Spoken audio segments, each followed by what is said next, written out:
If you're listening on podcast, be sure to tune in to our YouTube channel for more content. The link is in the description. Welcome to Wild and Weird Radio, a Wild and Weird West Virginia podcast.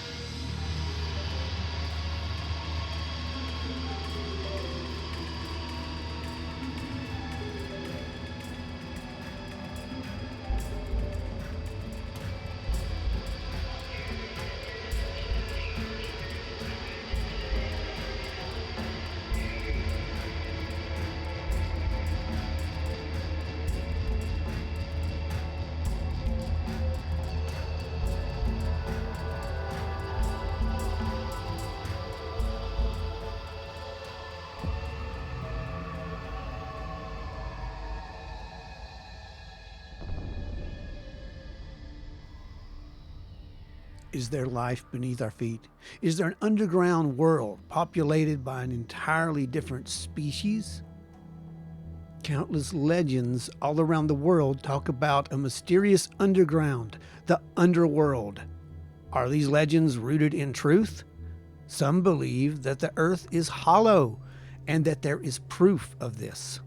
Join us as we look at some of the evidence against and for some of these strange legends and myths concerning a hollow earth. What secrets might lie beneath our feet? Join us for this literal deep dive on this episode of Wild and Weird Radio.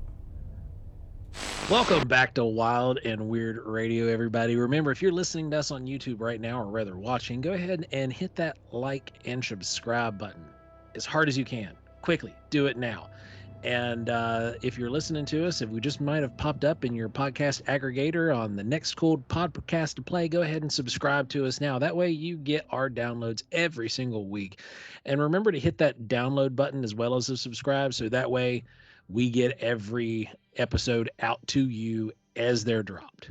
Yes, and you who are listening right now on YouTube, who are not paying attention and watching, watch, because you're going to see some different stuff sometimes. So, Yeah. That helps too. So, we don't just talk with a static screen like some things you've seen. We actually have stuff that shows up here, like Jessi and Joe and me. And break out your notepad right now. Write down Hellbent Holler presents Deep Dives. Just Deep Dives is the name of the show. Dark Dive, Dark not Dives. Deep Dive. That's a totally different thing. Write down Dark Dives and go subscribe to them as soon as you're done here. Yeah, that's Jessi and Joe's new podcast, and it is awesome. Yeah, so our first episode, we did kind of a recap and kind of the behind the scenes on our LBL investigation. We've got a really interesting show that we're working on for you guys for our second episode.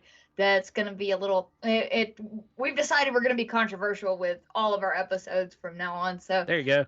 We've got a good one that we're working on that kind of, we kind of touch on some UAP stuff with it. So, and blend it with another one of our favorite subjects. So keep an eye out for that. It is Hellbent Holler presents Dark Dive. I'm a huge fan of anybody that carries around the bat to go hit the hornet's nest. So this is great. I can't wait till episode 2. Well, guys, you ready to hit the news? Hit the news. Yeah, I guess we can hit the news. So, Jessi, I know we had some fun activity down your way take place early in the week. You want to start there? Yeah, so earlier in the week, and this is right after they fired up that LHC that we discussed last week. It was the day after the Georgia Guidestones got pretty badly damaged from an explosive device. It appears that somebody planted an explosive device on one of the columns and just blew it to smithereens, and they ended up having to demolish the entire monument as a result of that because it was unstable at that point and couldn't be left up. So the Georgia Guidestones are no more. If you're not aware of what the Georgia Guidestones are, it was put up in the 80s by anonymous donors. It's located outside of Elberton, Georgia, which is the granite capital of the world. They are large granite pillars that have the tenets of what is basically the guidebook for the New World Order after some sort of large cataclysmic event or a nuclear holocaust of sorts. And it is basically a guide for creating humanity, creating a perfect humanity. 2.0, right? That's kind of what it was getting at. Like Yeah, humanity creating a 2.0. perfect humanity after the destruction of the human race and everything is so basically the guide for starting over.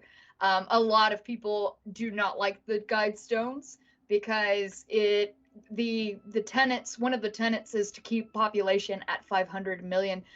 Some would suggest that is a wee bit genocidal since there are currently 7.5 billion people on the planet. So 500 million, if you want to keep the population at that, you're going to have to at least hope for a liquidation of 7 billion people. It's a little genocidal.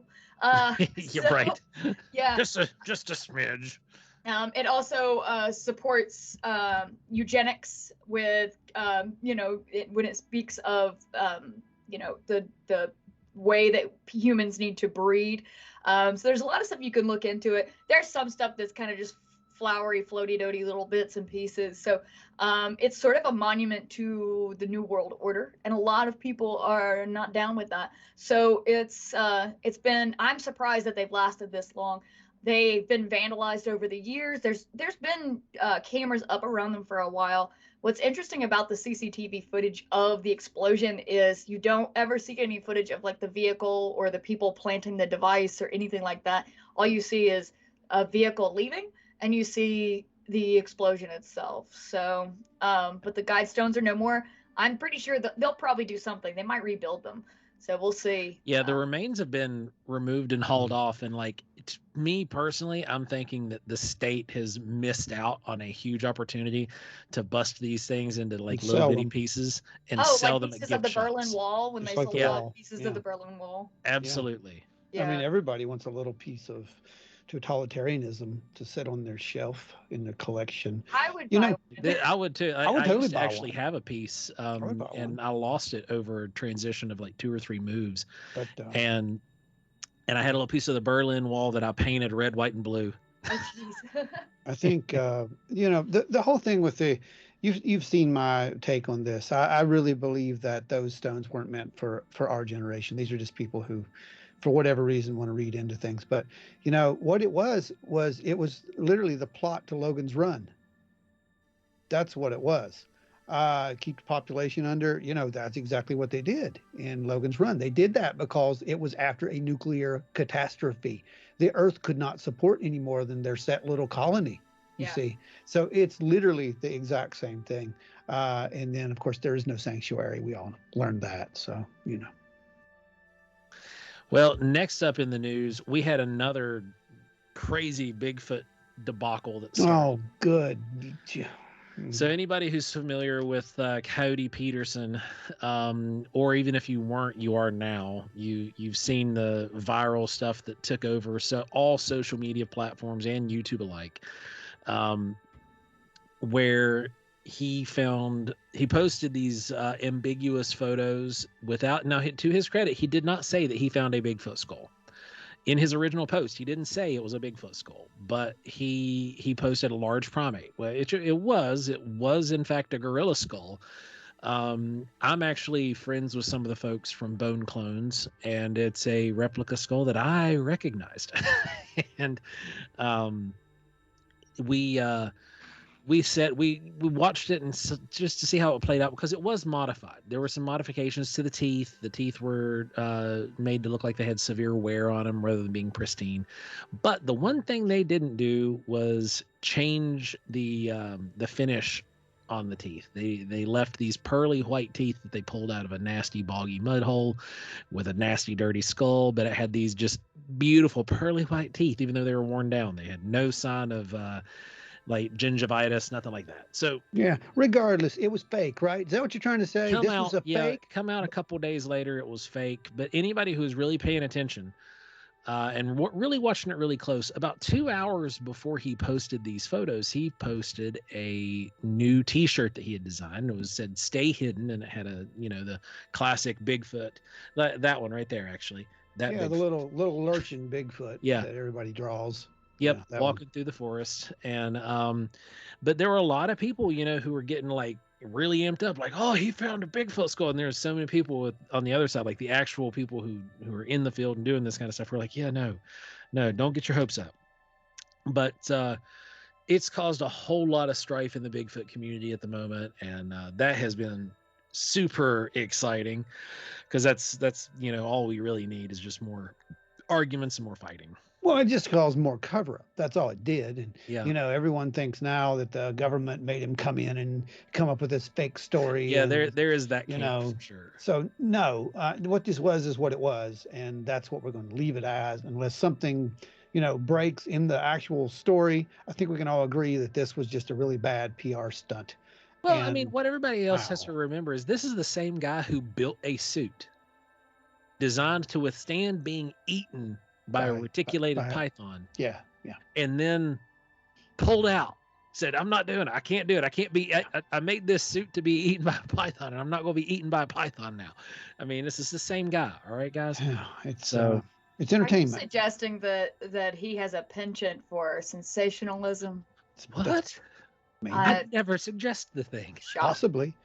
The offer does stand that if he wants to come on and talk about his his endeavors, the audience would love to hear it. So and no judgment. I mean, we're just going to call it as it is. We think it's a PR thing, and I think it was who was it? Was it John Lennon who once said there was no bad PR, right? So good publicity, bad publicity, it's still publicity. So there is that as far as marketing goes. So it probably worked. Obviously it did. We had some interesting news from our buddy up there on the Hill, Republican Mike Gallagher. Remember Mike? Yeah. Mike's our hero, right? Because Mike was the guy who pretty much stood up in front of the committee on the UAP group and asked the hard questions that no one else wanted to, and got the deer in the headlight stares when he asked about the Maelstrom incident. Well, he has proposed a bill that would allow people to come forward almost to negate their secrecy act, if I'm reading this right. Their secrecy, what is it called, Joe? You know what I'm talking about. Yeah, it's it's basically an NDA. Yeah, the it's NDA, a non-disclosure agreement. Non-disclosure, yeah. But it is this pertains exclusively to top secret information or undisclosed information. So it gives them an ability, and this has been done in the past. It's not like this is unprecedented.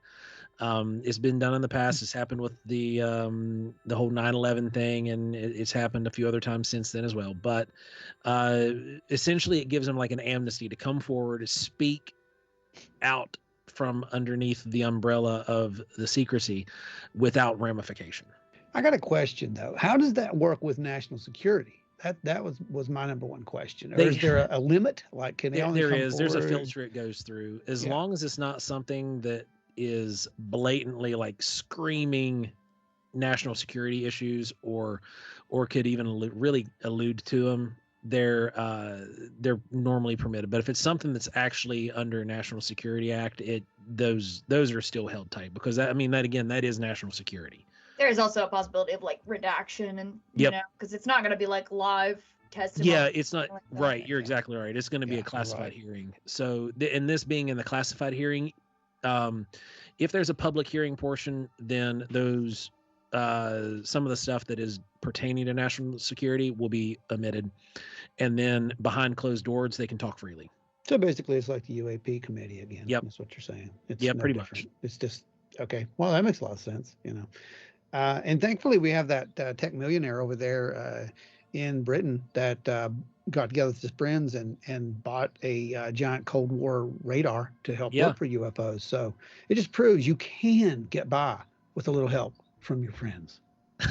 Absolutely. And it also shows what a little bit of collective willpower will do for you. Collective is a weird thing, isn't it? It is. My goodness. Yeah, it's amazing what people can do when they get together. They can possibly contact aliens. I mean, I don't know. It's just saying. What else you guys got? Well, there was the Red River Gorge thing that came out last week. It was that weird, allegedly captured on an IR security camera that was kind of bumbling around. Oh, what is People were this? saying it Yeah, looked like a rake, which is yeah. the rake, for anybody who doesn't know, It's a made is up a thing. creepypasta amalgamation of various cryptids that kind of became its own entity. And if anything, if there has been any sightings of these creatures, it is purely a tulpa at this point, which would be a psychic projection. Then so that one's just kind of like so, but the cool one last week, now this week we get the first official from the lens James Webb photograph. You Yes. guys, if you're listening today on Friday, you've probably already seen it. If you haven't seen it, head The over to the time Wild travelers. Weird Talk page and you're going to see it plastered everywhere over there for sure. But we saw the best photograph of space that we've ever seen. So the actual photo is just going to be a beautiful, like, up close photo of Space's butthole, correct? Pretty much. Just so you're right up in there. It's mean, going right up yeah, in there. That's theoretically, right. yeah, because High def. yeah, from what I understand, they said that the controllers had a tearful moment and so forth and so on, and I'm just like, okay, Yeah. that's cool. I mean, it's I gonna mean, be a cool photo. Don't get me wrong. It'll probably prove that space is the final frontier. Agreed. I'm just gonna keep doing that throughout the show. I'm just gonna, I figured dropping these little yep, I'm innuendos. just gonna do it all throughout the show. That's what I'm gonna do. So, you want to go ahead, ready to dive into the main I topic? think we can go ahead and close off the news. What do you think? I think that's the news. And now we are going to go down a deep, deep, dark hole into the Or center of the bright earth. hole, depending on which version of it you Well, subscribe that's to. true too. Yeah, there's that. There is that. So, today's topic, we have a really fun one. This is a super speculative show. There are some firsthand accounts that we're going to be talking about, but this is a really, really exciting show. We've been wanting to do this one for a while. And we are talking about the hollow earth. I'm just excited here that I have a great opportunity to, of course, go into one of my favorite things, a Nazi conspiracy. Oh, I mean, that's why we did it. Well, we can't talk about Hollow Earth without talking about the Nazi conspiracies. Well, let's go to the beginning first. And we also Yes. can't talk about it without bringing up Admiral Byrd. Of course. And he's along for the ride because he literally was. Yeah. So for those of you guys who are not familiar with Admiral Byrd, he was an extremely accomplished pilot and Navy corpsman back during the World War II era. He was promoted to the rank of admiral at a very young age, he was one of the youngest admirals ever appointed. But he was flying, he was the first person also to ever claim that he had been to both the North and the South Pole. And he had done the transatlantic flight. He had received the French Bronze Cross. He'd received all kinds of other merits. Like, this guy is about as credible as you can get out of any witness, is basically what we're getting at. Like, if you can think about like any kind of award that he could have got for meritorious service or any kind of garment that he would have been given for being just this upright standing dude, he has it. So he was flying at one point over the Antarctic, and their guidance systems went bonkers.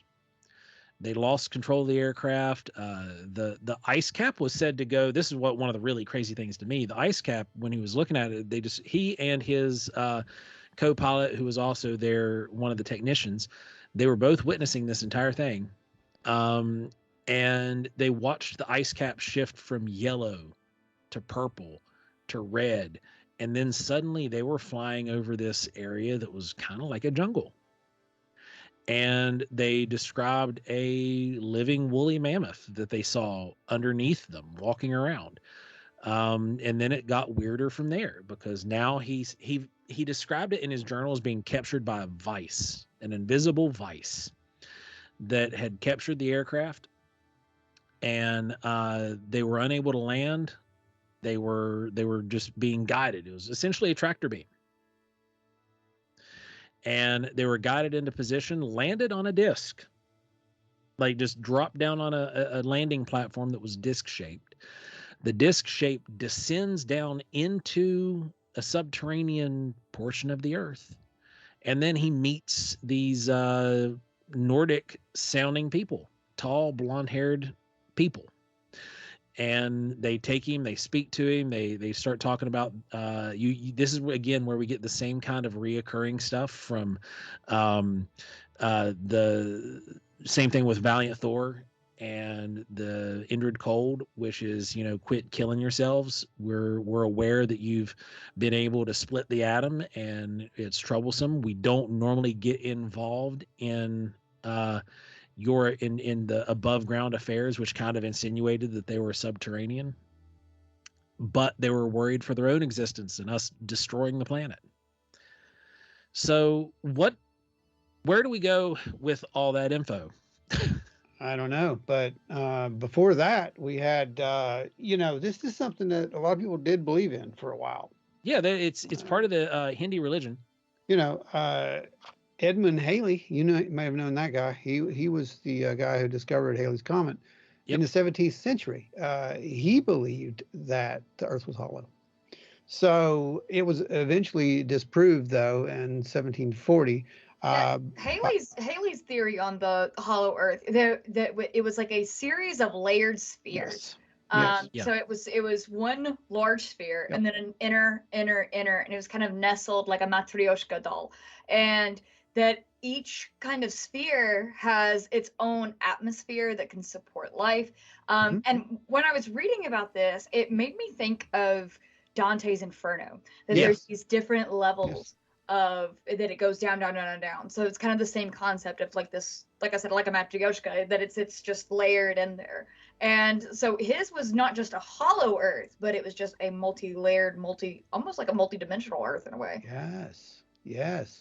Well, for the true hollow one, that would have been Euler, Leonard Euler. He believed that there was literally a sun at the center, that the Earth was hollow, and that the poles where you would come in and go out, which is exactly what Admiral Byrd said that he did. He went into one of these openings and so forth. There were several tests that were done over the years by physicists, scientists who ruled this out. But what I find interesting, guys, is the fact that the Earth, we don't really know a lot that's down there. I mean, the deepest we've ever gone is what, like 8 miles or something? Yeah. It just gets too hot.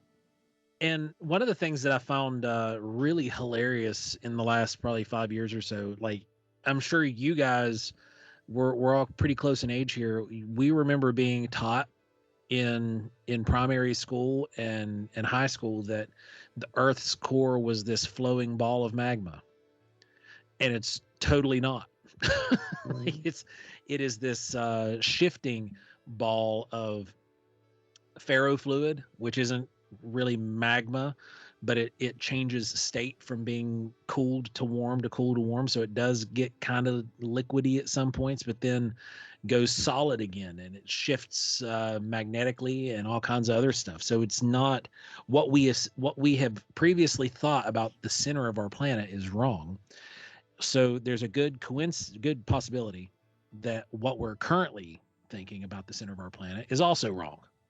Mm-hmm. Yeah, it's in a constant state of flux. But, these hollow Earth theories, this goes back into lots of legends, lots of mythology. Yep. You're not going to find a culture that probably doesn't have some kind of underworld or some kind of legend about the underworld. The ancient Greeks had it. They had caverns. They had entrances that led to the underworld. They had Celtic mythology. The legends were the Cruachan. They're Ireland, the gates to hell. And the most important, Godzilla. Of course, the mythology around Godzilla revolves around the hollow Earth theory. Yeah, all these hollow Earth theories have these common threads throughout them, that there is some sort of super race of not people per se. Some of them there are people, but there's a super race of humanoids, and then they're also megafauna, correct? Yeah. Mm-hmm. Yeah, and it's like with Jules Verne, Journey to the Center of the Earth. You've got megafauna, you've got dinosaurs, you've got all of this. Now, in addition to the hollow Earth, you've got the inverted Earth that was popularized, I guess, by several people use the inverted Earth theory, including cult leader Cyrus Teed. He actually started the Koreshan Unity, and it's not the Koresh, group that got burned in Waco. It's a different Koresh. It was way before that. They believed that we're actually right now on the inside of the Earth, and that there is a sun that has a light side and a dark side suspended in the middle. And then the stars we see at night are actually suspended ice crystals. So we're actually on the inside of the Earth right now. So that's the inverted Earth, as opposed to we're on the outside and there's a whole other world inside. It's we are the inside. Right. It's a giant space station. Gotcha. Yeah. Well, it goes, you've got all these different tribes that had this built into their mythology. One of the ones that we've spoke about the most was the Hopi, and their background with the subterranean people saving them and then returning them back to the surface. Then you've got you've got the Brazilian natives that believed they came out from caves from around the Parima River. And it's tremendously karst earth down that way. Like there's caves everywhere down. Once you start getting into South America, there are literally caves everywhere. The Inca believed that there was access into the underworld through subterranean caves, all throughout Peru. Then there's so much there. Like you can't, for whatever reason, we've dismissed the majority of it. I guess whenever we started exploring caves and we didn't discover some kind of subterranean existence beyond like blind cave minnows and blind salamanders. But maybe it's just because we haven't gone down the right cave. Yeah, I mean, there's just so many people who have these cultures that have these, there's something under there. And if it's not just the hollow earth, then it could be the caves. We have the story of, there's the place where the gods, we've talked about this before, the gods lived in the caves, the beings, the creatures, there were all these things, and like you said, you mentioned the Hopi, there it's all somehow one story, I think, when you get down into the whole underworld, and it's not just a myth. Were they just going into caves and they kept going farther and back, and they thought it went on forever? I mean, I don't know. I mean, it makes you wonder, because these stories started from somewhere. And if we start looking back into let's just say the Hebraic text, we come to the Tower of Babel. It lends to the credence of all of these different cultures around the world that all share the same mythologies. They all share the same stories of an underworld and certain different principles, right? So at one point they were all communicating in the same language, and then they were busted up and they were unable to communicate with each other. But their stories remained extremely similar. So, like, where do we get off discrediting this stuff? Because we've talked about this before on the show, where when science catches up with some of these mythologies and they find out that certain principles of these mythologies and these legends were actually true, their concern with releasing that information is that they're going to have to go back and take a credible and serious look at some of the other information. Because if this portion was true, what's that say about the other portion? Yeah, I mean, it's been taken serious, I mean, there are sections of the Grand Canyon which are closed off. Those are on private land. Those are on the reservation lands. Yeah.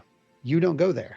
And, the reason is some Hopi believe that the original Sipapu is there. That's the opening that the people came up from the first time. And you're not allowed there. That's all I can say about that. So do with that information as you will. But there have been people throughout the ages who have taken these hollow earth theories very, very seriously and thought that they may kind of give them the upper hand, that there could be some kind of technology down there. And maybe there is. Jess, what do you have to say about that? Or like you were mentioning the Sipapu, you think about Mesa Verde. Yes. And you have they have the Sipapu there in the dugouts there in their ceremonial spaces. Those are supposed to be the original portals which man came through, that man originated through. there's been a lot of disappearances at places like Mesa Verde. There's been a lot of disappearances in these areas where there's large cave systems, specifically Kentucky. There is a huge cave system, namely the Mammoth Cave system.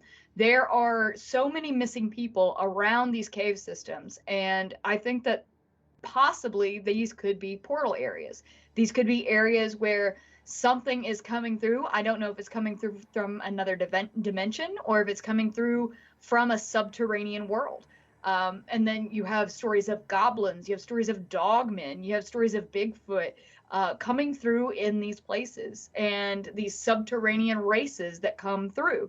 Some look like they've lived underground. They're blind. They're described as goblin-like, hairless, small, and you just have tons of stories. People have encounters with these things. So, I mean, it could be that maybe the hollow earth exists, or not completely hollow, but there's just this whole other subterranean world, and we through the ages have interpreted as a hollow earth situation, but it's really just a subterranean world. Or these could be gateways to a whole other dimension. Yeah, I would absolutely go with you on that. I mean, again, we're not talking about just here, or just, in Mexico, the Taino in Cuba. They believe their ancestors emerged from under this mountain. There's this magical mountain down in Mexico that the gods lived in. These are all parts of the same thing that we're saying. So I don't know, guys. I mean, there's obviously something to it, whether it be hollow earth or just caves with secrets. That's the next question. Well, speaking of caves with secrets, there's a new cave that was recently discovered in China that had this underground jungle. Now, the plants that were in there were being photosynthesized by the sun that we're familiar with, but they were through portals that were open in the ground where the sunlight was coming through. And there are species that are specific to those caves, just like there are species that are specific to the openings in Central and South America. Those areas are of extreme interest because a lot of the times those holes, those sinkholes, or these massive caves that have exposure to sunlight protected a lot of prehistoric plant life and other fauna within the walls of this cave system. So in a quite literal standpoint, that is a portion of hollowed earth that protected and was a refuge for prehistoric life. So who's to say that there's not access, that there's not some larger hole that's acting the same way? Yeah. That we just haven't covered. I mean, airline flight is restricted over the North and South Pole. Like, it would be way faster to fly to Western Europe just going north than it would be having to fly east to west. But we can't do it because guidance systems get messed up. That's been proven. Your compasses will go crazy at the poles. They just start spinning, or they won't work at all. You've got strange magnetic anomalies that will take place at the poles that can actually disrupt mechanics. So we don't fly over the North and South Pole very frequently, and commercial flights don't do it at all. We don't even launch missiles that way. Like, if we were to attack or be attacked, those ordinances are going to travel east to west. They're not going across the North Pole. So is there a reason for that? Do you guys ever remember, this was years back, that there was this, it was on the internet, it was kind of circulating around that I don't know if it was in China or where it happened. It's just kind of out of the corner of my brain. They dug this very, very, very deep hole, and somebody put a microphone down in it. And it sounded like the demons. Sounds of demons. Yes. Do you remember that? Do you remember that? Yes. Everybody was terrified. Yeah, it was so weird. It was like oh my God, this is the sound of demons. Hell is real, you know. Yes, Ron, if you find that recording, link to it. I'm So gonna have to look for that. Yeah, this yeah. was one of the first big brainwashing lies before we realized what they were actually doing. Yeah, that was good stuff. I remember Yeah. that very Because well. you That listen to was it and good. it's like, oh my God, you know. Yeah, no one could have Um, possibly faked it. Never. No, no, geez. Somebody would never lie on the internet. not on the internet. Never. This also makes me think about about a week or two ago, I was listening to I listened to old episodes of Coast to Coast a lot, and I was listening to one Isn't of that them. the best? Late at night, just digging into the old Art Bell Yeah, archives. so I was listening to. Do you remember the series of Mel's Hole? Yeah, Yeah, so it's this guy named Mel. Was he in Oregon or Washington? he's in the PNW. I know that. I can't remember if it's Oregon or He Washington. owns this land up there, and he's got a hole on his property that is just a big hole. And the locals used to just throw garbage down in it, but there's no echo, and it's supposed to be the bottomless pit. And he was a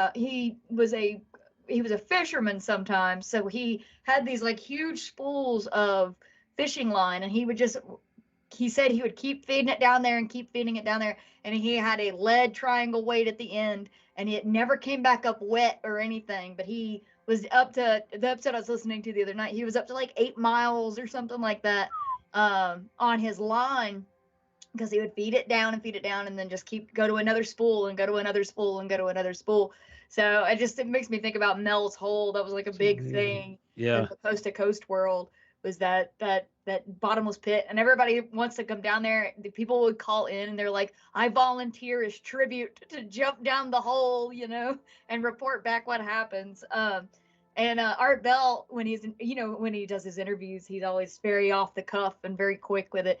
He's like, he asked him if you had a terminal disease, what would you do? And Mel goes, oh, I'd jump down the hole, of course. The first thing I do, I jump down the Yeah. hole. I jump down the hole. So yeah, that just makes me think about the Mel's Hole incident. Yeah, I mean it's interesting, and the thing is with what you were talking about earlier with the portals, it's at this point plausible. Like you can't. We're discovering things like warp bubbles and the Higgs boson, and we're finding these portions of physics that we never knew existed. Oh, we knew they existed. We just forgot. But yeah, I mean theoretically, and like there's all of this these possibilities that are suddenly becoming feasible to our modern minds. Yeah. And there's also a lot of Nazi stuff that travels around this, Jessi. I know you're familiar Yes, with a there lot of is. it. Yes, I love Nazi conspiracies because I think it's so fascinating how just bat just back one crazy a lot of this stuff is. Yeah, we're gonna keep good. it family friendly It's enough. good. That's how we stay family friendly, kids. Yeah, see, Bat that's guano crazy. in the cave, you There's a see, get that T-shirt connection there. coming. But it's just, it's so fascinating. There's always like another layer to that time period, and the Nazis. They're all connected to all this occult stuff, and there's always a conspiracy that leads back to Nazis for some reason. I just think it's fascinating. But during the Third Reich, they were involved in a lot of occult activity, because it was the general consensus of the Nazi Party that they were destined to rule the planet, and would do so. They were destined by God, or well, they weren't really religious, but it was destined that they would rule the planet, and by any means necessary, and that even included occult means. So there was a whole division that was into occult, and if you've watched a little bit of the old Indiana Jones, you can see some of that. That's totally historically accurate, the Indiana Jones. Yeah, it is. I mean, they went to painstaking lengths to make sure that it Painstaking, was yes. accurate. I mean, I thought it was a documentary. Yeah. Yeah. So there was at least one confirmed, but there were allegedly several expeditions to the South Pole and Antarctica to do some scouting missions and possibly build a base a Nazi base in Antarctica. So what they think happened with the hollow earth and is in 1945, late April of 1945, as the Soviets closed in on the Eagle's Nest where Hitler was hiding, he escaped through a subterranean tunnel where he then boarded a plane bound for Antarctica. So he went to Antarctica where they had this small base established, and then they scurried him down into the hollow earth where a new society would be built, where they would lay in wait and prepare and build up their forces and get everything back together before the re-emergence of Hitler and the Fourth Reich from the hollow earth. Wow. So to this day, there's a Hollow Earth Research Society in Ontario, Canada, that claims that the Nazis are still there. They went through one of the Sims holes. Now, Sims was one of the fellows who had a theory about the Hollow Earth, and the holes on either end where the poles are, those are referred to as Sims holes, that are the access points at the North and South Pole for the Hollow Earth. So there's a society, the Hollow Earth Society, Research Society in Ontario, Canada. They claim that there is proof that the Allies discovered that more than 2,000 scientists from Germany and Italy had completely vanished, and almost 1 million people vanished in the aftermath of World War II, and that they all absconded to the Hollow Earth, to the opening in the South Pole to go to the Hollow Earth, and that now that they got in there, and that there was a race of superhumanoids that they collaborated with to build Nazi UFOs, and that you see UFOs flying about with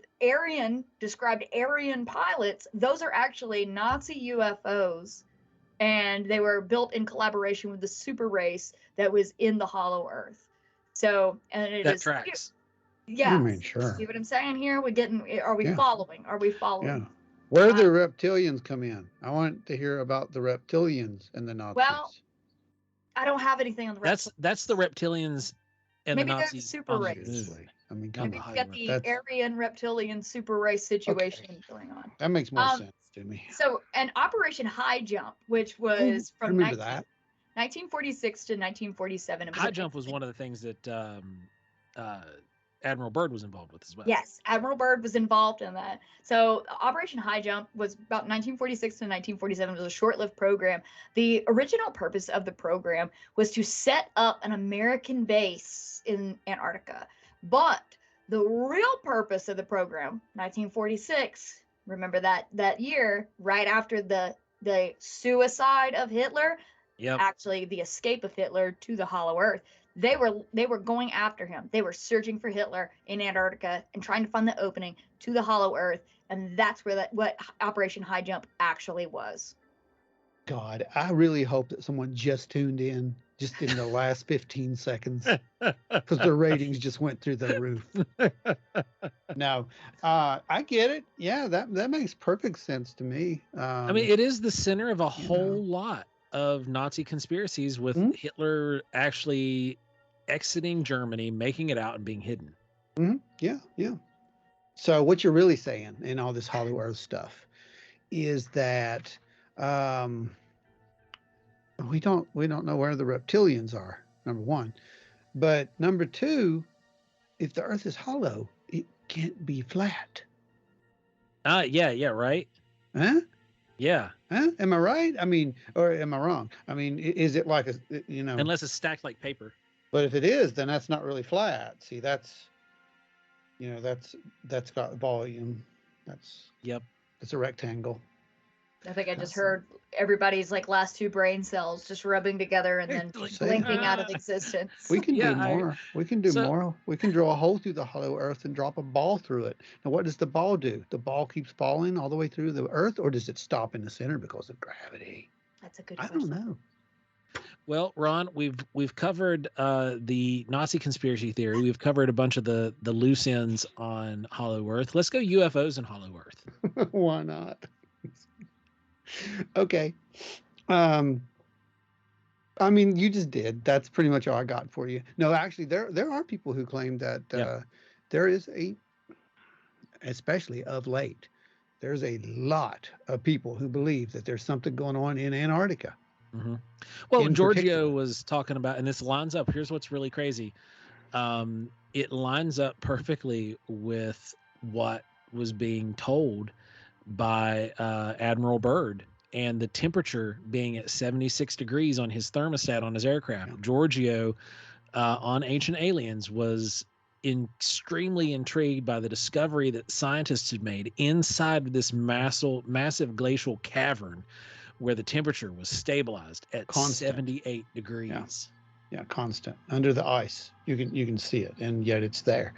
There are those who believe that, you know, as the poles have undergone a bit of melting, that they are revealing things, and that they are actually revealing past civilization, a super civilization that was here that predates, current humanity.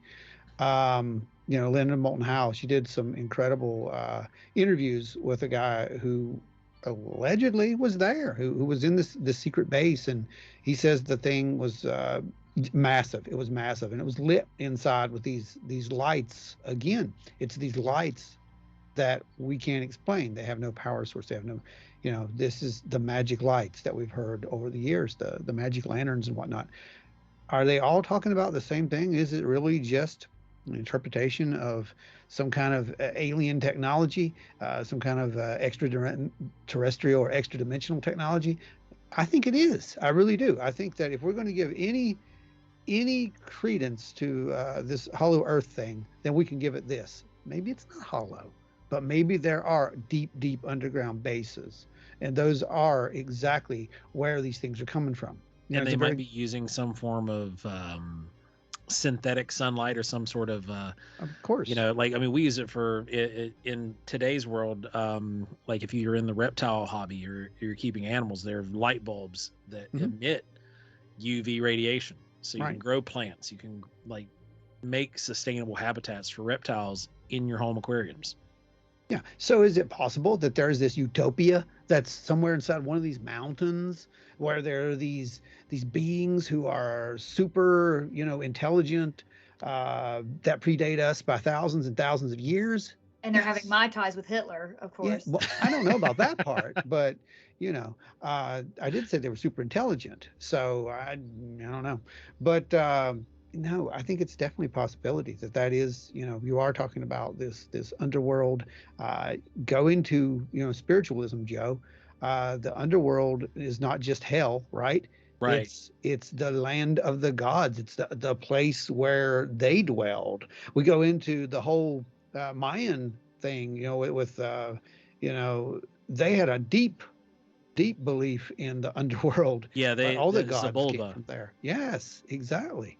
And Quetzalcoatl even stole from the underworld, from the gods in the underworld, and brought to the surface for the humans up there, his people that he loved, and he gave them, corn. He gave them cacao, et cetera, et cetera, and then got in trouble for it and was banished from the earth. But the point being, came from the underworld.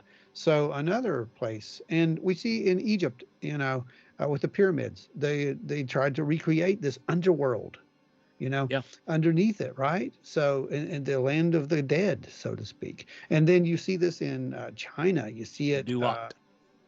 yes, and you see it in Mexico again. With these massive pyramids that are built to represent, the heavens and what's below. It's that whole, as above, so below thing. Yeah. That's where it comes from. That Well, is you literally. had in so many of these old mythologies and more ancient cultures, you had sky cultures and you had subterranean cultures. Just like you had the gods of Olympus, you had Hades, There you go. where you had the the Nordic gods that were residing up high in the sky beyond, and they would have to use a rainbow bridge to traverse back and forth. You also had hell, which was a complete underworld that was dominated by their oh gosh, I can't remember. Freya, not Freya. I can't remember what god it was that dominated hell. But anyway, you've got the Zebulba in the Mayan culture. You have the Duat in Egypt. You've got all these different cultures that have sky and underground, and they it lends credence to the possibility that, for me, because I think it's more personally, it's more of a like we had talked about earlier, more of this sort of portal arrangement where we're transitioning through dimensional realms. Because like I said, with the Nordic stuff, they had to use a bridge to travel across the plane. They couldn't just show up here. They had to go across the Bifrost, and then they could wind up here. They had to use the Bifrost to transition from everywhere else, and then you've got all these other cultures that had to travel through caves and then would go into portals, and that these areas would open and they would go into them, and they would be in the subterranean at that point. So for me, it's more of a dimensional kind of thing. That makes way more sense, at least the way that my brain works, because unless it is an artificial sun kind of arrangement inside of a hollow earth sort of deal. But like me and Ron, we've talked about this a few years back. We had a really in-depth conversation on the road one time talking about hollow earth, and it was actually right around the time the second Godzilla movie came out, because the MonsterVerse was really exploring the hollow earth theories. And if you watched Kong versus Godzilla, they really went like head first into the topic, and they proposed a literal hollow earth that had a sun and had everything. It was like this perfect climate and whatnot. They're supposed to be revisiting all of that again, but it sparked a lot of conversation with a lot of people, because they were providing science behind it. They weren't just saying hollow earth. No, it was they were putting science behind it in the movie, which was actual at the time.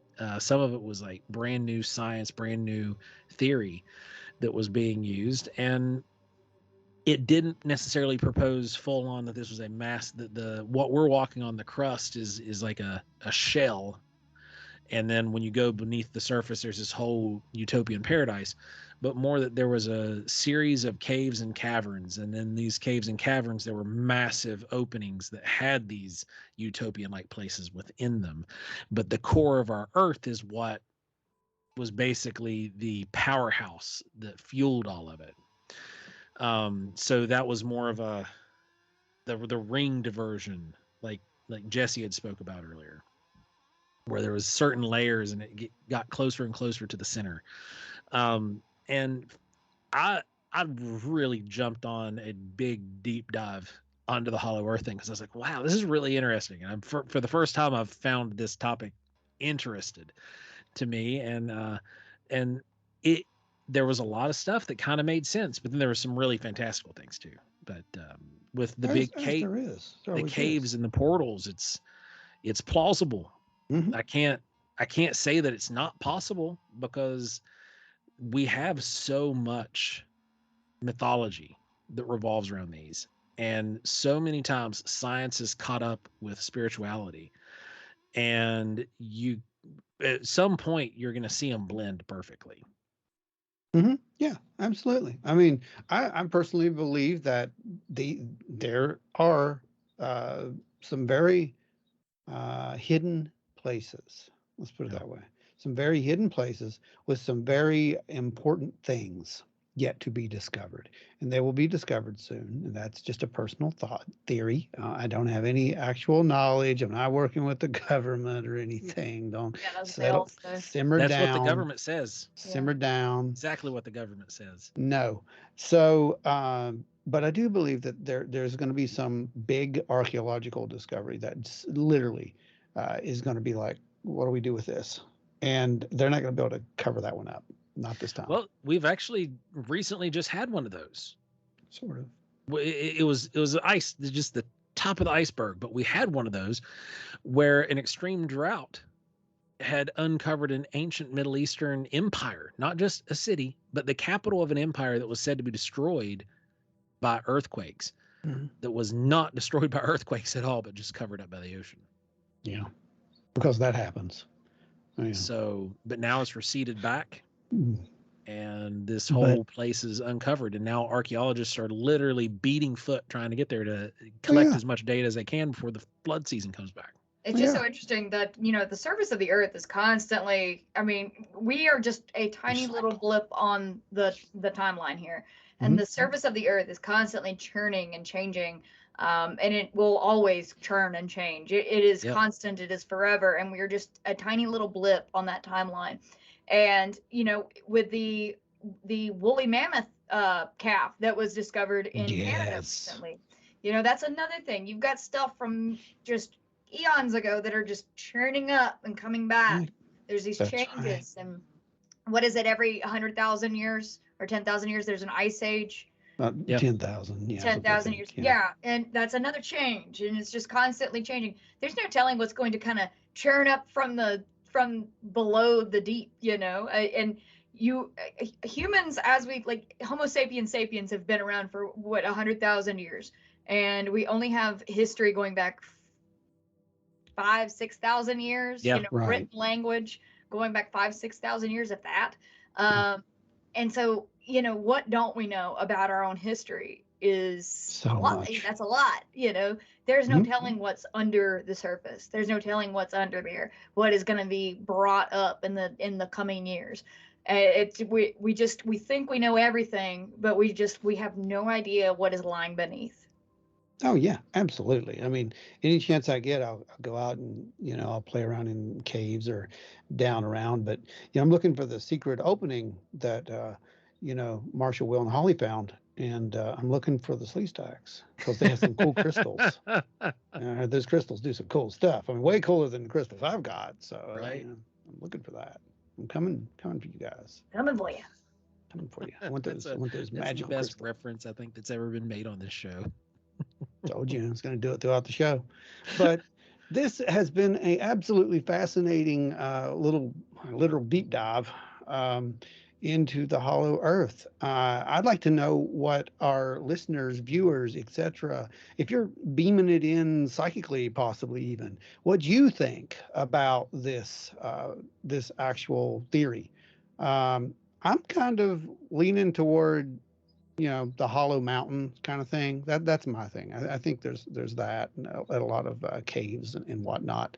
And I think that, someone kind of, they're there. Okay. That's kind of where they live. And we always say, it's not extraterrestrial. No, it's not, because, been here too long.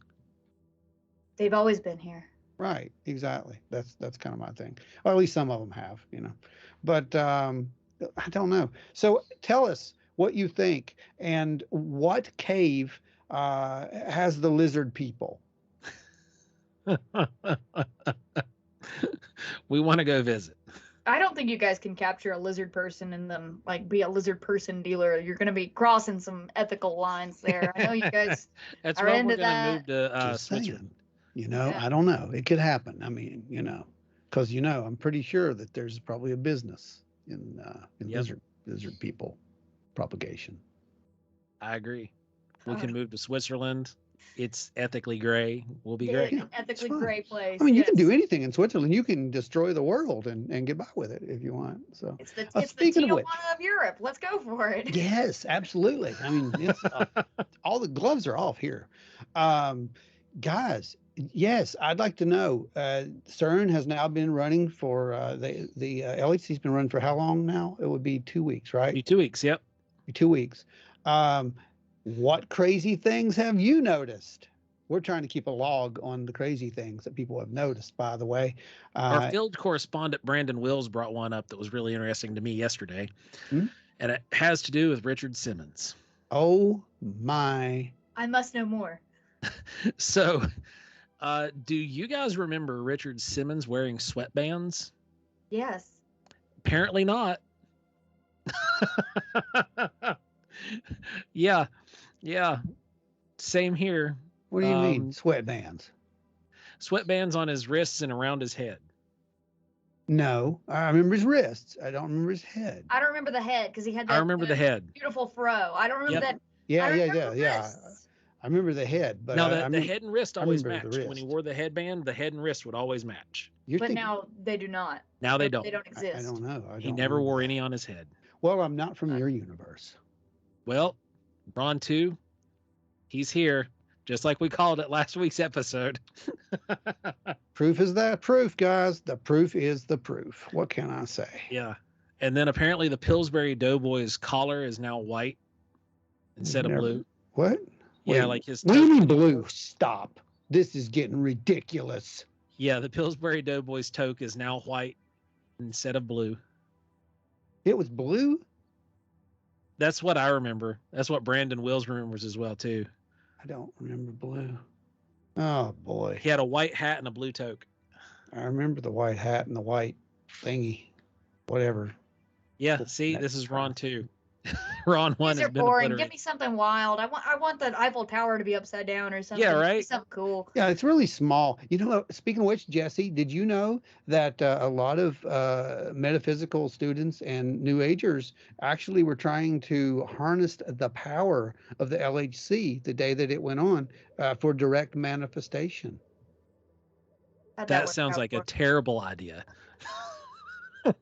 Yeah, it's bad. Oh, man. Well, guys, submit your latest Mandela effect stuff below in the comments, or you can just send them to us at wildandweirdwv@gmail.com. We'll read them off the air because I'm really looking forward to it. Yeah, probably. Jess, you want to do your magic now and manifest us the heck out of here? Yes, I will. Thank you very much for listening to Wild and Weird Radio as we have taken a dark and scary journey into the hollow earth. If you have any questions, comments, anything you'd like to let us know, you can always comment below or contact the fellows through wildandweirdwv.com. Make sure that you like, share, and subscribe to everything Wild and Weird to make sure you get us up there in the ranks. Make sure that you download the episodes. Even if you listen to them, make sure you download them too. It always helps us out to get up there and get out in front of more people. In addition to that, make sure you leave a review on the Apple Podcasts. 5 stars only. That's the only things we accept. I'm sorry, you can hit the door with your 2-star reviews. And make sure you follow me at Hellbent Jessi on Instagram, and check out my channel Hellbent Holler on YouTube, and check out my new podcast Dark Dive. It's a companion to the Hellbent Holler universe. And you can follow Ron on Instagram at Lanham Ron. You can follow Joe at Skinwalker Sculpts, and you can always find all the goings on of Wild and Weird West Virginia at wildandweirdwv.com or on Facebook. And I think that's it. We got this. Is that good? I hope everybody has a wonderful weekend. Keep an eye out for all of the changes that have occurred since they fired up the LHC, because I'm super fascinated by this. And let us know in the comments below. Again, thank you so much for joining us, and we look forward to chatting at you next week. And remember, if you're not tuning in regularly, we might just have to send you images of Space's butthole. Stay wild and weird, everybody.